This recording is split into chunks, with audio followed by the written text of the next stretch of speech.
So this is the 5th lecture जो हमने series चालू करी है अभी इतने दिनों की स्टडीज के बाद, ऑब्जर्वेशंस के बाद, कि कोविड जो ये फैला हुआ है,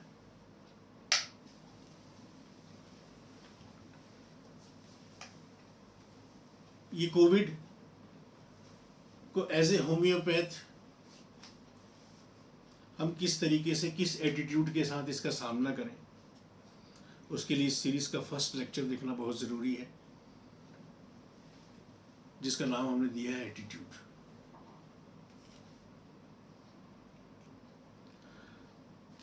तो स्ट्रेट पॉइंट पे आते हैं अपन। तो कोविड कई तरह की सिचुएशंस पैदा कर रहा है, जैसे दूसरी चीजें करती रही हैं, चाहे वो किसी भी तरह का अटैक हो ह्यूमन इकोनॉमी में, चाहे वो एनवायरमेंटल अटैक हो, एनवायरमेंटल एक्सपोजर, चाहे वो इमोशनल या भावनात्मक, इंसान की ज़िंदगी में किसी तरह का दुख आ गया, किसी तरह का तनाव आ गया, कोई टेंशन आ गया, कोई एंजाइटी आ गई, चाहे वो एक्सपोजर फिजिकल हो, बैक्टीरियल हो, वायरल हो, थर्मल हो, कोई भी, तो हमारी बॉडी रिस्पॉन्स करती है। जब रिस्पॉन्स करती है तो हमको वो रिस्पॉन्स देखना है, क्योंकि डॉक्टर हैनीमैन ने क्या कहा है, एक ही तरीका जिससे नेचर अपने आप को बताती है कि मुझे पहचानो और मुझे क्योर करो, and they are sign and symptoms. इसके अलावा कुछ भी कल्पनाएं और अटकल पच्चू बिल्कुल नहीं होना चाहिए, ये अंदर ये होगा, वो होगा, फलाना होगा, ढिमका होगा। ठीक, अब यहाँ जो अपन देख रहे हैं कि ऐसी एक डेडली सिचुएशन जो कोविड पैदा कर रहा है वो निमोनिया है, जिसको कोविड निमोनिया बोलते हैं। नाम कोई भी दे दिया जाए, निमोनिया मतलब निमोनिया। निमोनिया मतलब खांसी के साथ तेज बुखार, सांस लेने में दिक्कत, छाती में दर्द, ब्लड मिक्स्ड स्पुटम, है ना, यही है ना हमारे लिए एज ए होम्योपैथ। अब हमको वहीं के वहीं पे इंडिविजुअलिटी ढूंढ लेना है, जैसे डॉक्टर बोरिक का तरीका, डॉक्टर बोरलैंड का तरीका। ये कोई नई चीज नहीं बता रहा हूँ, ये वर्क करके गए हुए हैं हमारे जो इतनी ज्यादा रिच हमारा होम्योपैथिक लिटरेचर है, इन्हीं मास्टर्स से सीखे, क्या वर्क करके गए हैं, अद्भुत। कि अगर आप समझ जाएं तो निमोनिया का जैसे चीजों का केस और उसकी प्रॉपर ट्रेनिंग दे अपने माइंड को, तो जाने वाला नहीं बच के। और सबसे ज्यादा कंफ्यूज्ड होम्योपैथी रहते हैं। ठीक, तो इन निमोनियास को के साथ हम किस एटीट्यूड के साथ टैकल करें, है वैसे तो होम्योपैथी की रेंज बहुत हाई है, लेकिन अपन चाह रहे हैं कि अपने पास निमोनिया की हर तरह की स्टेज के लिए कुछ प्रोमिनेंट 2-4-5 रेमेडी हैंड पे ही रहनी चाहिए, बिल्कुल एकदम क्लियर, दिमाग में क्लियर रहनी चाहिए, जो मैक्सिमम केसेस को कवर कर लेती है। इस सीरीज में हमने चालू किया था, तो पहले अपन ने पहला निमोनिया को कुछ भागों में हमने बांटा। पहला शुरुआती निमोनिया, उसको कैसे पहचाने, उसकी क्या क्या ड्रग्स होती हैं, उसके बारे में हमने पहले लेक्चर्स में बात करी। फिर दूसरी तरह का हमने बांटा कि जब निमोनिया के डेवलप्ड केस आए आपके पास, फ्रैंकली डेवलप्ड केस जो डेवलप्ड हो चुके हैं, उसको हम कैसे पहचाने कि ये डेवलप्ड केस हैं, और उसके लिए रेमेडीज़ के बारे में हम 2-4 हमारे हाथ में ऐसी रहें, और बात साथ ही साथ हमको अपना एटीट्यूड और हमारी अप्रोच पता चल जाए, ताकि हम कोई इनके अलावा भी कोई दूसरी रेमेडीज अगर हमारी सेलेक्ट होती हैं तो हम उनको लेके श्योर रहें। तो ये जो अपना जो चल रहा था वो ये चल रहा था, अब डेवलप्ड केस आ गए, तो उसके लिए 2 रेमेडीज के बारे में अपन ने बात करी थी इनके इससे पहले के लेक्चर में, ब्रायोनिया एंड फॉस्फोरस।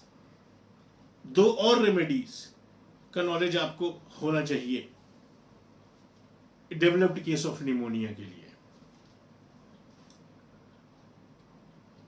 ठीक, मान लो आपके पास निमोनिया का केस आया,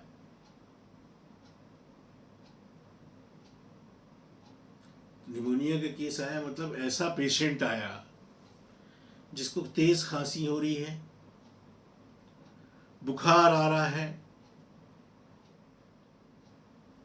खांसी हो रही है, बलगम, खून मिला बलगम आ रहा है, आप समझ गए निमोनिया, ब्लड स्ट्रीक डिस्चार्ज होगा, निमोनिया, आप समझ गए। ठीक, फिर हमने एक छोटा सा आपको पिछली क्लास में निमोनिया का ही, सिर्फ निमोनिया के लिए ही केस टेकिंग फॉर्मेट बना लें अपने दिमाग में, 3 4 5 पॉइंट्स वहीं के वहीं से सिलेक्ट कर लें इंडिविजुअलिटी में। जैसे कि एक प्रेजेंटेशन कैसा होता है, प्रेजेंटेशन देखें, प्रेजेंटेशन की नज़र से देखें, उस केस टेकिंग फॉर्मेट का हमने बताया था। फिर उसका मेंटल रिएक्शंस कैसे होते हैं जब वो बीमार रहता है, उसकी खांसी कैसी होती है, उसका बलगम कैसा होता है, उसका टेम्परेचर कैसा होता है, उसकी पल्स कैसी होती है, उसकी टंग कैसी होती है, ये सब चीज़ें हमको देखना है। थर्स्ट कैसी है, ये एक छोटा सा केस टेकिंग फॉर्मेट आपके दिमाग में होना चाहिए कि इन इन नज़रियों से हमको इस केस को देखना है। कहीं से भी इंडिविजुअलिटी पकड़ में आ जाएगी मेडिसिन की। तो आपके पास अगर कोई निमोनिया के केस आया,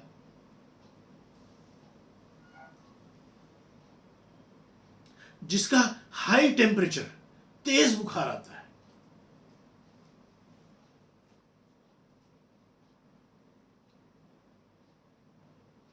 एक 105 106 तेज बुखार आता है। ऐसा बुखार हमने और किन ड्रग्स में देखा था? जब हमने शुरुआती निमोनिया के केसेस के बारे में बात कर रहे थे कि इंसिपिएंट स्टेज वाले आ जाएं, आरंभिक शुरुआती, एकोनाइटिन बेलेडोना, और डिफरेंस उसका समझा था। इसमें भी ऐसी बहुत तेज बुखार आता है, 105 106 तेज बुखार, लेकिन डिफरेंस एकदम क्लियर हो गया था हमारे माइंड में, प्रेजेंटेशन से देख के, खांसी को देख के, सारी चीज़ों को देख के। वैसे ही एक और केस आया आपके पास कि आपको लगा कि यार इतनी तेज बुखार है, निमोनिया है, जरूर एकोनाइट या बेलेडोना दोनों में से कोई एक होगा।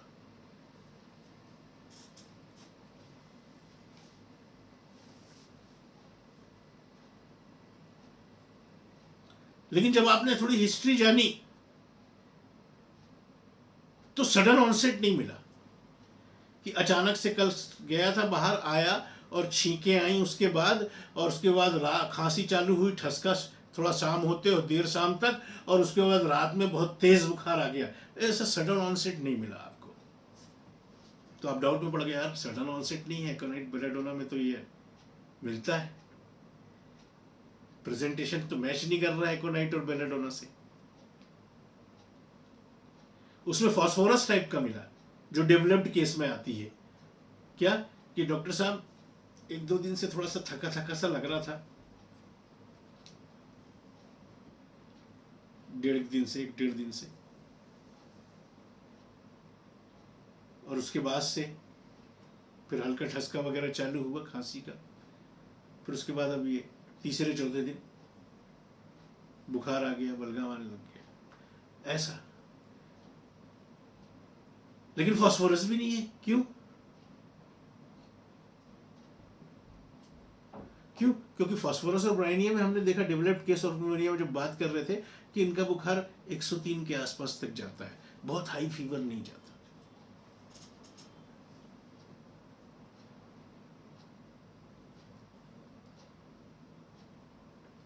तो प्रेजेंटेशन, शुरुआत, ऑनसेट तो phosphorus type, but fever belladonna या एकोनाइट टाइप, तेज बुखार। फिर आपने और देखा तो तेज बुखार के साथ इंटेंस पल्सेशन,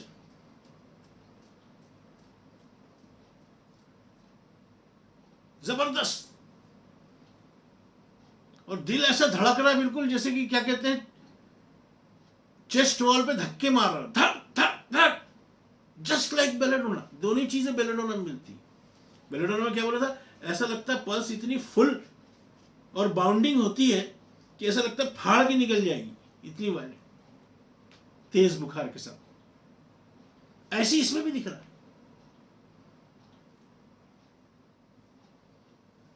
और बड़ी जल्दी ये तेज बुखार के साथ, बहुत तेज बुखार है, डिलीरियम भी डेवलप हो गया, वायलेंट डिलीरियम, बिल्कुल बेलेडोना जैसा, एक्साइटमेंट। बेलेडोना में हमने क्या देखा था, बेलेडोना और एकोनाइट को डिफरेंशिएट कैसे किया था। बेलेडोना में एकोनाइट में रहता फियर ऑफ डेथ, टेरराइज, बिल्कुल एकदम। यहां फियर ऑफ डेथ नहीं रहता, एक एक्साइटेड कंडीशन, एक डिलीरियस कंडीशन माइंड की होती है। बेलेडोना, स्ट्रामोनियम, हेलेबरोस टाइप की रेमेडीज में एक एक्साइटेड कंडीशन। और एक्साइटेड कंडीशन अपन कैसे पहचानते हैं, कैसे अपन पहचानेंगे कि ये जो इंसान है ये डिलीरियम में है ना। डिलीरियम इज नथिंग, लोग क्या समझते हैं, डिलीरियम मतलब बड़बड़ाना। बड़बड़ाना डिलीरियम में होता है, पाया जाता है। तेज बुखार है, आदमी गुनूद की जैसी कंडीशन में है, स्टूपेफाइड टाइप की कंडीशन में है, कुछ भी बोल रहा, बड़बड़ा रहा है। ब्राइनिया में अपन ने देखा था कि घर में होते हुए उसको लगता है कि वो घर में नहीं है, घर लेके चलो मुझे। या अपने काम, दुकान, धंधे से रिलेटेड बातचीत करता है, अरे वो बचा रह गया था, वो अरे यार वो माल भेजना था, अरे उसको मुनीम को बुला यार, वो समझाना हिसाब किताब यार, ये बड़बड़ा रहे हैं, बिजनेस घूम रहा है दिमाग में। ब्राइनिया में अपन ने देखा था। बट ब्राइनिया वगैरह में इसमें कोई वायलेंट डिलीरियम डेवलप नहीं होते, बिल्कुल एकदम जैसे बेलेडोना। इतना ऐसा एक्साइटमेंट, जस्ट एक्साइटमेंट। बोले ना, नर्स आके क्या बोलती, डॉक्टर साहब कोई और देर उसको पकड़ के रखना पड़ रहा है, उठ के भाग रहा। ये बड़ा, मैंने एक बहुत सीवियर हेडेक का केस अपने बहुत शुरुआती प्रैक्टिस में देखा था बेलेडोना का। वो लोग बहुत डर गए थे, रात में मुझे बुला के लेके गए थे, बहुत शुरुआती टाइम था मेरी प्रैक्टिस का। मैं घर गया तो उसके फादर को देखा कि भयंकर, और ऐसे ऐसे बिल्कुल हेडेक दुख रहा, और वो बैठ के वो आदमी बिस्तर में, see this is a delirious state, acutely disturbed state of mind, characterized by, कैसे पहचाने, बहुत आदमी रेस्टलेस है, बहुत बेचैन है, उठ के टहल रहा है, इधर उधर हो रहा है, उठ रहा है फिर बैठ जा रहा है। दिस ये रेस्टलेस के द्वारा भी हमको पता चल सकती है डिलीरियस स्टेट। इल्यूजन्स, कुछ का कुछ दिख रहा है। बेलेडोना, स्ट्रामोनियम, फेसेस दिखते, अजीब अजीब चेहरे दिखते हैं। लेकिन बेलेडोना, स्ट्रामोनियम डिफरेंस क्लियर हो जाता है, ठीक है ना। स्ट्रामोनियम लाइट बंद करने नहीं देता, लेकिन चूंकि बेलेडोना की प्यूपिल्स वाइडली डायलेट रहती हैं ऐसी कंडीशन में, एकोनाइट की कंस्ट्रिक्ट रहती हैं निमोनिया के टाइम में, तो फोटोफोबिया रहता है, तो वो लाइट अपनी डिम चाहेगा। बाकी स्ट्रामोनियम डिम लाइट, अंधेरा नहीं, उसको उसमें ज़्यादा डर लगता है, ज़्यादा वहम इल्यूजन होते हैं, भूत प्रेत, अजीब अजीब से डरावने चेहरे दिखाई देते हैं सामने दीवार में या कोने में। ऐसे मतलब क्लियर हो जाता है अगर आपके दिमाग में एकदम क्लैरिटी है प्रैक्टिस कर करके। तो उल जलूल बक रहे, इनकोहेरेंस है। तो ऐसा जो आमतौर पे या तो तेज बुखार में होता है, या तो आदमी खूब नशा कर लिया होता है तब ऐसा होता है, या दूसरे साइकोलॉजिकल डिसऑर्डर्स में ऐसा होता है कि actually disturbed state of mind. दारू पी लिया आदमी, आए बाएं बक रहा, that is also delirium. It is nothing but actually disturbed state of mind. तो बेलेडोना और एकोनाइट की तरह ही बेलेडोना की तरह ही वायलेंट डिलीरियम बड़ी जल्दी डेवलप होता है इसमें। ये अभी भी बेलेडोना जैसा दिख रहा है, लेकिन ऑनसेट बता रहा है कि ये तो बेलेडोना नहीं। बेलेडोना में तो सडन वायलेंट ऑनसेट होता है, वैसी पल्स, वैसी दिल का धड़कना,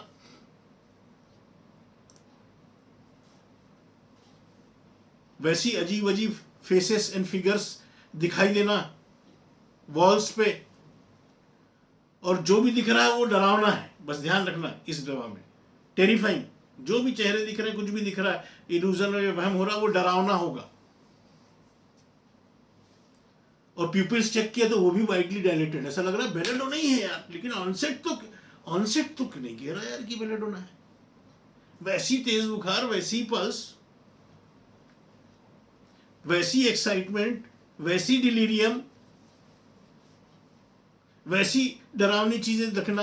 आए, मैं केस बताया था ना, एक बुखार देखने गया था, बेलाडोना की जब बात कर रहे थे तो वो क्या बोल रहे थे तेज बुखार में, और शाम को एक्सपोजर हुआ था और रात तक तेज बुखार आ गया था, और बुखार में वो कहने लगे अरे वो देखो वो क्या कहते हैं वो अर्थी लेके आ रहे हैं, अब ये लोग मुझे लेके जाएंगे मेरे सामने, और उनकी बीवी भाभी मैं उनको बोलता हूँ रोने लग गई, अरे भैया देखो नहीं क्या बोल रहे हैं।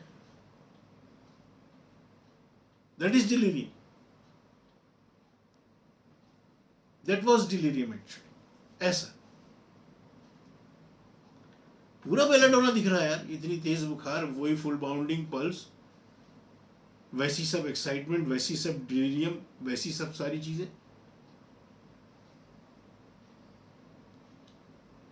लेकिन महान डॉक्टर बोरलैंड, जिन्होंने निमोनिया के क्षेत्र में कम से कम 20-25 साल काम करने के बाद अपना अनुभव, एक्सपीरियंस होम्योपैथिक जगत के साथ शेयर किया, ये रास्ता दिया कि एटलीस्ट अगर हम इसमें अपने आप को परफेक्ट करें तो निमोनिया का शायद ही कोई केस बच के अब जाएगा तो जरूर बच के।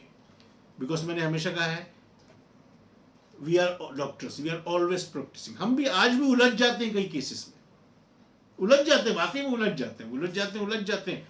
ईश्वर के अलावा, खुदा के अलावा कोई भी एब्सोल्यूट नहीं होता। ये कैरेक्टरिस्टिक सिर्फ उसी की है, इसलिए टेंशन नहीं लेना, अपना काम करना। श्री कृष्ण क्या बोल के गए हैं? कर्म पे ध्यान देना, वही आपके हाथ में। एक्सपीरियंस के साथ, सब चीजों के साथ आप पकते जाते हैं, मैच्योर होते जाते हैं, आपकी नजर क्लियर होती चली जाती है। तो महान डॉक्टर बोरलैंड कहते हैं फिर भी अगर आपकी नजर अगर मजबूत है तो आप कंफ्यूज नहीं होगे इनमें। छोटा सा पॉइंट कि तेज बुखार के साथ जब आप बेलाडोना को छूते हैं, तेज बुखार है, ड्राई सूखी स्किन है, बर्निंग जैसी जलन फील हो रही है छूने में, वैसे ही सब इसमें भी है। लेकिन इस रेमेडी में क्या होता है, जितना तेज बुखार उतना ही प्रोफ्यूज पर्सपायरेशन भी चल रहा है। डॉक्टर बोरलैंड कहते हैं कि मैंने तो ऐसे देखा, जब पेशेंट को देखने गया तो तेज बुखार में वो है और उसमें ऐसी पसीने की बूंदें दिख रही, उसके जिस्म में जो भी उसका जिस्म का हिस्सा दिख रहा है, जैसे कि बीड्स किसको बोलते हैं? वो माला के मन के होते हैं ना, जिनको अपन ऐसे ऐसे करते हैं, बीड्स, जैसे कि बीड्स के रूप में जगह जगह दिखाई देते हैं। और पसीना इतना आता रहता है लेकिन बुखार वैसे ही तेज बना रहता है, उतरता नहीं है। पसीना आने पे बुखार उतर जाना चाहिए।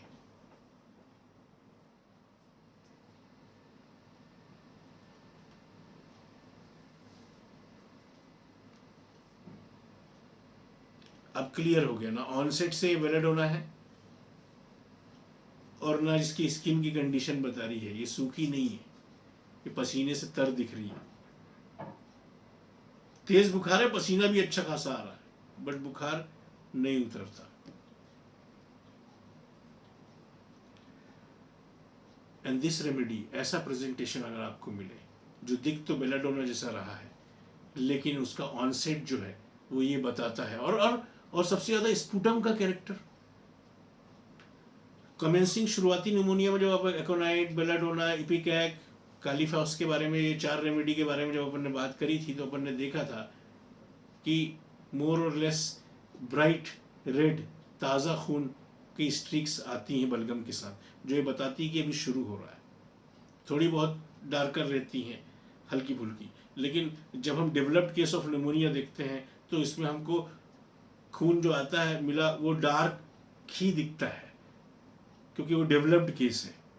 ब्रायनिया का बहुत काला कालापन जैसे लिया है दिखेगा, है ना। फॉस्फोरस का बहुत फेमस, शुरुआत में ब्राइट रहता है फॉस्फोरस का, आगे बढ़ के और डार्क होता है, फिर रस्टी जंग का जैसे कलर होता है, ब्राउन आमतौर पे बोलते हैं, रस्टी स्पुटम वैसा। ठीक, इसका स्पुटम जो है ये जो है वो फॉस्फोरस और ब्रायनिया के बीच का रहता है। ब्रायनिया जितना उतना ज्यादा कालापन भी नहीं रहता और फॉस्फोरस जैसा ब्राउन जो रस्ट कलर वैसा नहीं। अब इसके बीच का थोड़ा ब्राउन से ज़्यादा डार्क, लेकिन एकदम कालापन भी न लिए हुए, है ना। ये बहुत अनुभवी आंखें फिर बाद में पहचान जाएंगी। डेवलप्ड केस ऑफ निमोनिया के बारे में अपन बात कर रहे हैं।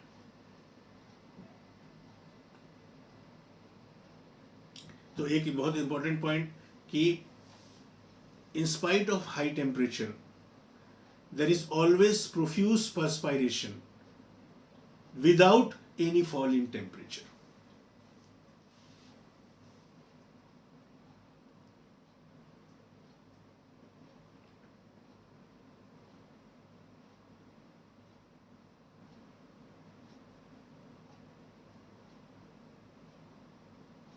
लेकिन ब्रायनिया और फास्फोरस से एक और डेवलप्ड केस ऑफ निमोनिया में तो बेलाडोना जैसा दिखा, लेकिन नहीं। अब ब्रायनिया और फास्फोरस क्यों नहीं है, ये भी आप देख सकते हैं। आपको पता है अच्छी तरीके से कि ब्रायनिया को कैसा दर्द होता है जब वो खांसता है, तो असहनीय, चिर जाएगा बिल्कुल, एकदम कट जाएगा बिल्कुल, स्टेबिंग टाइप ऑफ पेन। देखा ना, ऐसे दोनों हाथ से ऐसे दबा के बैठ के धीरे से खांसने की कोशिश करता है ताकि कम से कम चेस्ट वॉल हिले।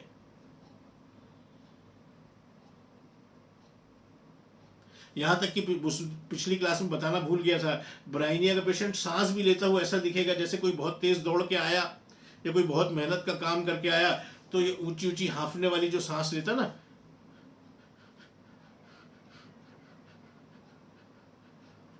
इसको बोलते पेंटिंग, पेंटिंग ब्रेथ। अभी तुम अच्छा खूब दौड़ के आए, उसके बाद जो तो ये क्या है, ये क्या है कि ऐसा दिखेगा ब्रायनिया। क्यों मालूम है? क्योंकि सांस को कम से कम गहरी लेने की कोशिश करता है कि जितना ये कम हिलेगा, और खांसी होती तो जान निकल जाती भाई।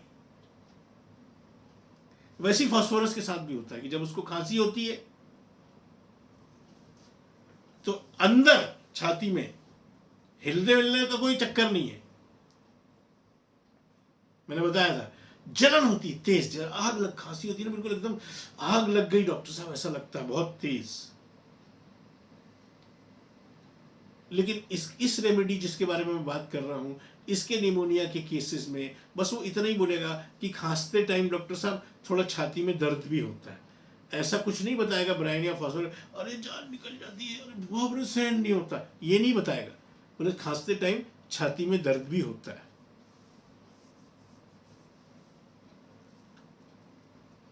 मतलब थोड़ा दर्द होता है, पर उतनी इंटेंसिटी नहीं बता रहा है जैसे कि ब्रायनिया और फास्फोरस वाले लोग बताते हैं।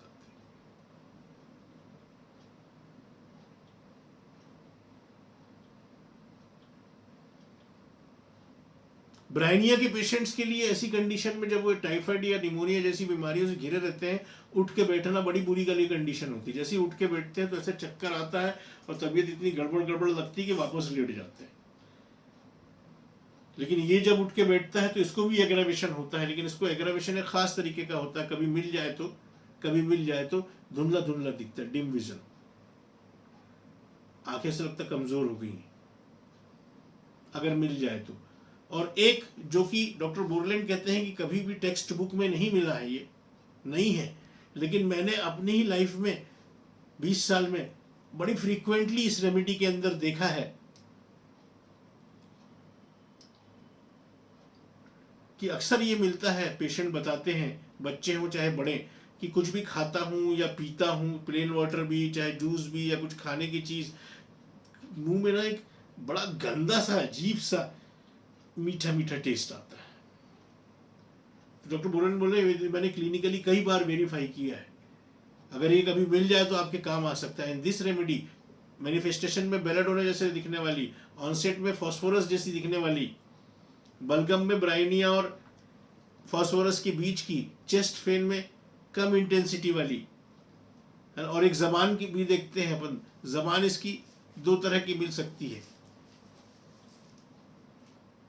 ठीक है। लेकिन जो बहुत इसकी जो फेमस जबान है इस रेमेडी की, वो क्या है कि थिक कोटिंग, आमतौर पे येलो, थिक कोटिंग, मोटी कोटिंग जबान में, और बीच में जबान के एकदम bright red line, and this famous remedy जो डेवलप्ड निमोनिया के मोस्ट ऑफ द केस, अगर आपने सही तरीके से सेलेक्ट किया है, इतनी क्लैरिटी के साथ में कवर कर लेती है। And this remedy is veratrum विरिडे।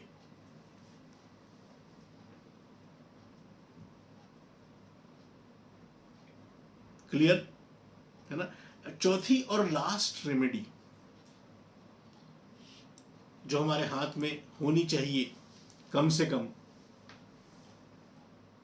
Developed case of pneumonia हमारे पास आ जाए। एक ब्रायोनिया की बात हो गई, एक फॉस्फोरस की बात हो गई, एक वेराट्रम विरिडे की बात हो गई। This remedy is chelidonium.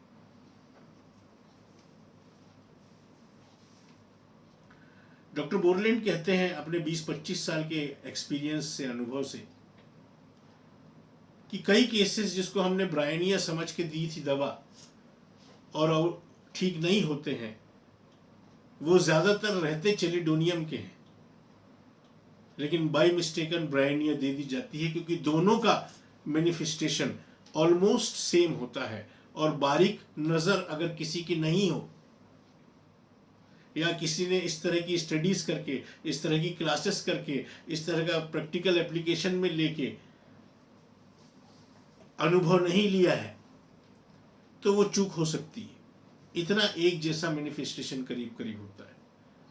जैसे कि मैंने बताया था ना कि ब्रायोनिया के पेशेंट को जब अपन देखते हैं उसका अपीयरेंस, तो एक चीज जो बड़े प्रोमिनेंट नजर आती है, आजू बाजू वाले भी बताते हैं, अरे बुखार से देखो ना पूरा रंग जल गया इसका, काली पड़ गई लड़की बुखार से।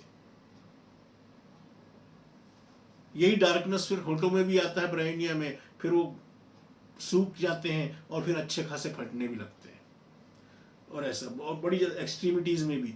मतलब कुल मिला के जब बहुत प्रोमिनेंट फैक्टर रहता है कि यार बुखार आया है, जब से हम भी ऑब्जर्व कर रहे हैं, बाजू वाले बोल रहे हैं देखो ना एकदम रंग जल गया, काला पड़ गया बच्चा, इसी तरीके का अपीयरेंस, इसी तरीके का रंग जल गया है, ऐसा अनुभव चेलिडोनियम के पेशेंट को देख के भी होता है।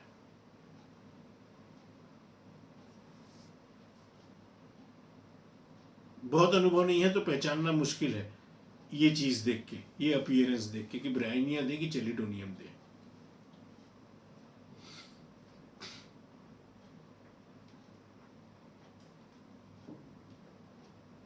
पेन भी वैसी उतनी होता है, स्टेबिंग टाइप का, चीरने फाड़ने जैसा, काटने जैसा, बहुत शार्प, बहुत तेज पेन होता है खांसने पर, ब्रायोनी जैसा। ब्रायोनिया में अपने पढ़ा था ना, शार्प प्लूरिटिक पेन होते हैं। प्लूरिटिक पेन का क्या होते हैं, कैसे पहचानते हैं हम प्लूरिटिक पेन है? इंस्पिरेशन में, लेने में, जब ये रिब केज हिलता है किसी भी उसमें, एक तो होता सांस लेने में, खांसने में, या किसी में अचानक से शार्प पेन जो होता है, तेज दर्द, चमक सी चलती है, चुभन सी होती है, इस तरह की बात करते हैं, फट जाएगा बिल्कुल ऐसा लगता है कुछ सेकंड्स के लिए, ये प्लूरिटिक पेन्स कहलाते हैं। ब्रायोनिया शार्प प्लूरिटिक पेन्स, जरा सा भी हिलने डुलने, जरा सा भी तेज सांस लेने में, ऐसा छाती में दर्द, ब्रायोनिया की निमोनिया, ब्रोंकाइटिस, इन सब चीज़ों में बहुत प्रोमिनेंट रहता है। बात की थी जब अपन ने ब्रायोनिया में, ऐसा इसमें भी रहता है चेलिडोनियम में, पर यहाँ लोकेशन इंपॉर्टेंट हो जाती है। ब्रायोनिया के केसेस में इस तरह के पेन्स जो उठते हैं आमतौर पे ये साइड्स, ये इधर इधर इधर, इस साइड वाले इधर, ये इधर,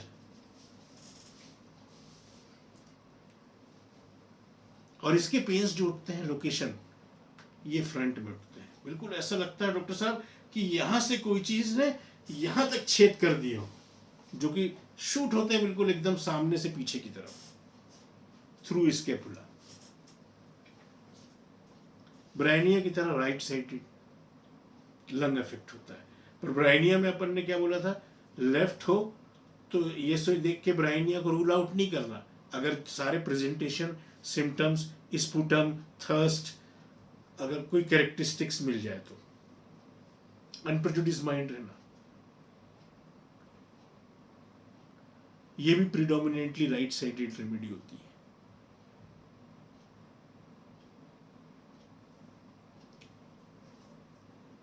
देखो बिल्कुल बड़ा।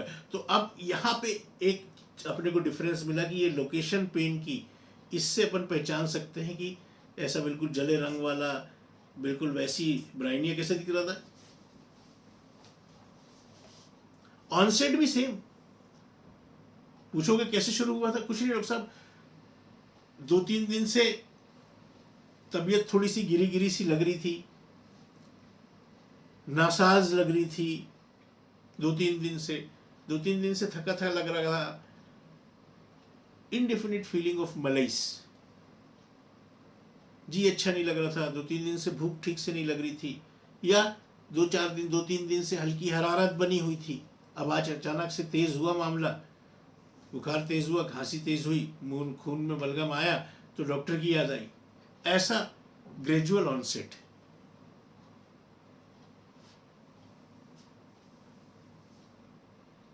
वैसे ही दिखना ब्राइनिया की तरह। ब्राइनिया बिल्कुल आंखों ऐसे डल, लिथार्जिक, हैवी, नशा में, जैसे नशे में रहता है आदमी, आंखें चढ़ी चढ़ी ऐसे। ये भी बड़ा लेथार्जिक, जान नहीं हो जैसे। इसके भी मूवमेंट से एग्रावेशन, ब्राइनिया के भी मूवमेंट से एग्रावेशन। ब्राइनिया भी भयंकर चिड़चिड़ा ऐसी कंडीशन में, क्योंकि उसको डिस्टर्बेंस कोई भी, क्योंकि किसी से भी बात करेगा, हिलेगा डुलेगा, या कोई डॉक्टर जाके उसको एग्जामिन करने के लिए पलटाएगा तो गुस्सा करेगा, अरे यार मत तंग करो यार, क्योंकि उसको जरा से मूवमेंट से दर्द होता है, इरिटेबल, गुस्सा। घर वाले गए, पापा ये थोड़ा पानी तो पी लो बहुत देर से, या पापा ये कुछ खा लो, अरे यार जाओ यार प्लीज मेरे को अकेला छोड़ो। एनी काइंड ऑफ ऐसा एक्साइटमेंट या ऐसा कुछ उसकी सारी तकलीफें बढ़ा देता है, डिस्टर्बेंस। डॉक्टर बोरलैंड कहते हैं अगर आप समझ जाए ब्राइनिया के पेशेंट है तो विजिटर को अलाउड नहीं करें, चाहे वो कितना ही जिद करेगी, कम से कम, क्योंकि उस बिजनेस की घूमती रहती दिमाग में ब्राइनिया की, कि भाई ऑफिस से ही किसी को बुला दो यार, थोड़ा सा देख लें हिसाब किताब क्या है। अरे नहीं, आप तो अभी आराम करो, कोशिश करना। डॉक्टर बोरलैंड कहते हैं कि विजिटर्स नहीं अलाउड करें, क्योंकि इसकी कंडीशन एग्रेवेट होती है। तो ये प्रेजेंटेशन बिल्कुल ब्राइनिया जैसा मिलता है चेलिडोनियम में, लेकिन जब ब्राइनिया का जो गुस्सा, जो चिड़चिड़ापन रहता है, वो इसलिए कि वो अपनी तकलीफ में अपने आप में ही तंग परेशान रहता है। कोई भी मूवमेंट, कोई भी बात करना, कोई भी डिस्टर्बेंस उसको तकलीफ बढ़ाता है, वो अपने आप से ही तंग रहता है कि भैया भगवान के लिए मेरे को अकेला छोड़ दो, ये वाली कंडीशन रहती है, इसलिए वो गुस्सा करता है। लेकिन ये इसके साथ ऐसी कोई कंडीशन नहीं होती। चेलिडोनियम जो है उसको आप कहेंगे कि आपको ये फीलिंग नहीं आएगी इसको तकलीफ है यार, इसको परेशानी और इसलिए बोल रहा है जाओ। इसके लिए आएगी यार पता नहीं बड़ा बदतमीज आदमी यार, एक तो हम इसको देखने आए और इस तरीके की बात कर रहा है, भैया हो गया ना, पूछ लिया ना, अब आप जाओ यहां से, दिस इज अनसिविल। हो गया भैया, 10 लोगों को वही राम कहानी नहीं सुनाता रहूंगा, आप आए बहुत अच्छा लगा, अब आप जाइए प्लीज। आपको कितना बुरा लगेगा देखने गया यार, कितना अनसिविल। तो ये एक अनसिविलनेस रहती है चेलिडोनियम के अंदर, वैसी लेथार्जिक, वैसी don't want to be disturbed, वैसी एग्रावेटेड बाय मूवमेंट्स, वैसी चिड़चिड़ापन, बट फर्क। और फर्क बहुत थोड़ा सा बारीकी से आपने देखा समझ में आएगा, बिकॉज ब्राइनिया की कंडीशन एग्रावेट हो रही है, ये ऐसी है बदतमीज, अनसिविल, असभ्य, ये फीलिंग आई। ब्राइनिया गुस्से में बोल सकता भैया प्लीज यार जाइए यार, मैं जितना बात करता हूँ ना या जितना हेल्प, मेरे बहुत तकलीफ होती है, मेरे को प्लीज अकेला छोड़ दे, शांति से लेटे रहने दे प्लीज।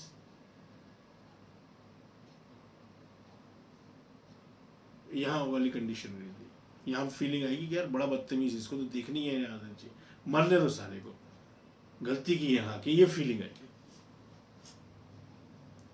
ये एक बारीक फीलिंग अगर आप पकड़ पाए तो। टंग से ब्राइनिया से डिफ्रेंशिएट हो सकता है। थिक कोटिंग दोनों में होती है, बट ब्राइनिया में वाइट होती है, इसमें येलो होती है।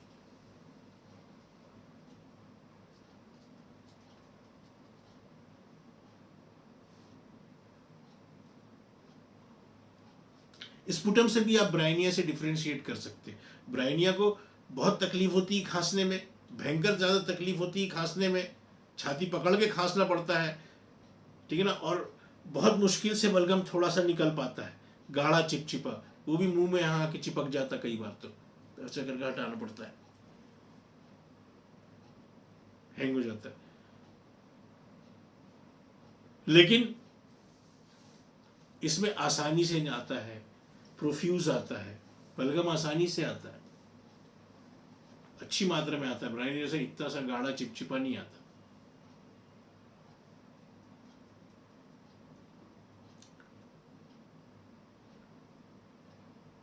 और बहुत खांसना भी नहीं पड़ता उसको निकालने के लिए, डिफिकल्टी नहीं होती, आसानी से जो 2-3 बार खांसा तो अच्छा ढेर सारा बलगम आ गया, बिल्कुल ब्राइनिया के उलट। और ब्राइनिया जितना काला भी नहीं रहता, थोड़ा कम रहता है। तो इसमें कई चीज़ें ऐसी हैं जिसके लिए अनुभवी आंखें चाहिए, बार बार रिपीटेशन किया गया हो, बार बार रिपीटेड एक्सपोजर किया गया हो, समय के साथ आ जाती है। एटलीस्ट रास्ता तो मालूम होना चाहिए कि कैसे अप्रोच करें, नहीं तो कोविड के नाम पे उलझ के रह जाओगे, जबकि होम्योपैथ की नज़र वहाँ रहनी ही नहीं चाहिए। और एक बहुत प्रोमिनेंट चीज़ जिससे आप बिल्कुल क्लियर कट हो सकते कि ये तो अब चेलिडोनियम ही है, ब्राइनिया हो ही नहीं सकता, फॉस्फोरस नहीं हो सकता। ब्राइनिया में भी इंटेंस थर्स्ट, खूब जम के प्यास,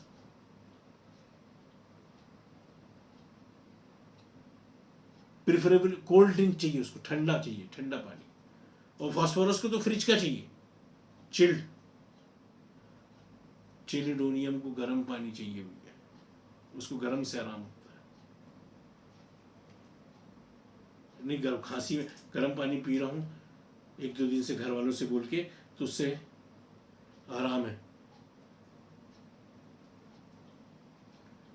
तो डिजायर फॉर हॉट थिंग्स, चाय, कॉफी, गर्म पानी, इन सब क्यों क्यों डिजायर करता है? बिकॉज उसको रिलीफ मिलता है।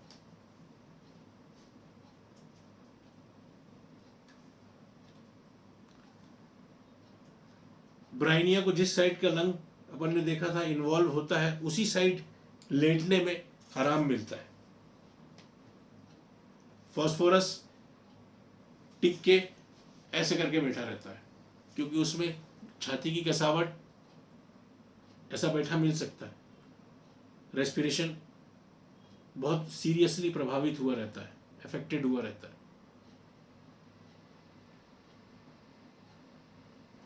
उसको ऐसे बैठने में आराम मिलता है। चेलिडोनियम में हो सकता है ये पोजीशन कभी आपको दिख जाए कि चेलिडोनियम का पेशेंट लेटने की बजाय कई बार बैठ के आगे की तरफ जब झुकता है तो उसको आराम मिलता है, sitting up and lean forward. कभी ये पोजीशन भी अगर आपकी नज़र में आ जाए और आपको मालूम है, तो इससे भी आप डिफ्रेंशिएट कर सकते हैं।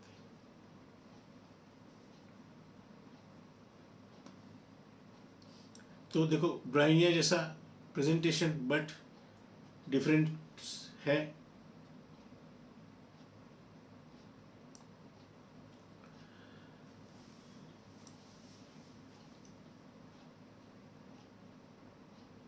बुखार इसका वैसी ब्राइनिया फॉस्फोरस जैसा 103, 102, 103 के आसपास।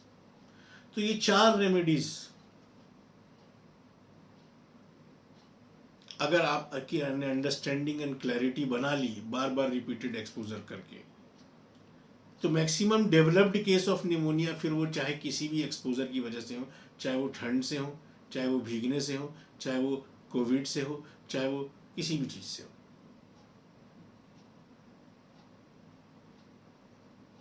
निमोनिया को आप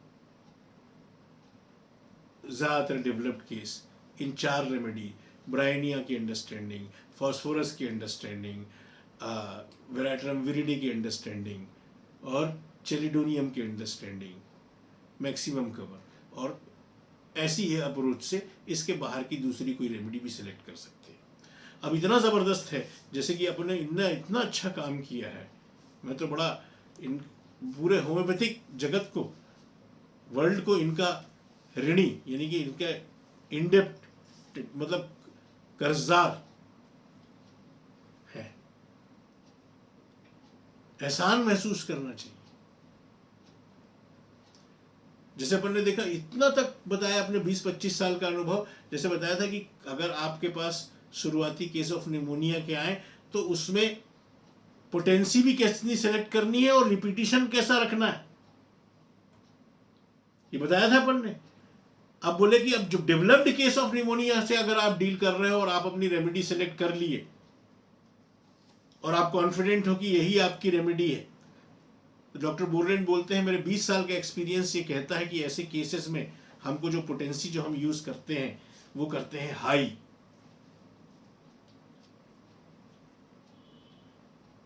10M। ये तो कहते हैं कि जब मैं बहुत ज्यादा कंफर्म रहता था मैं तो सीधे CM दिया करता था, बट मोस्टली कहते हैं कि हाई पोटेंसी 10M देना है इसमें।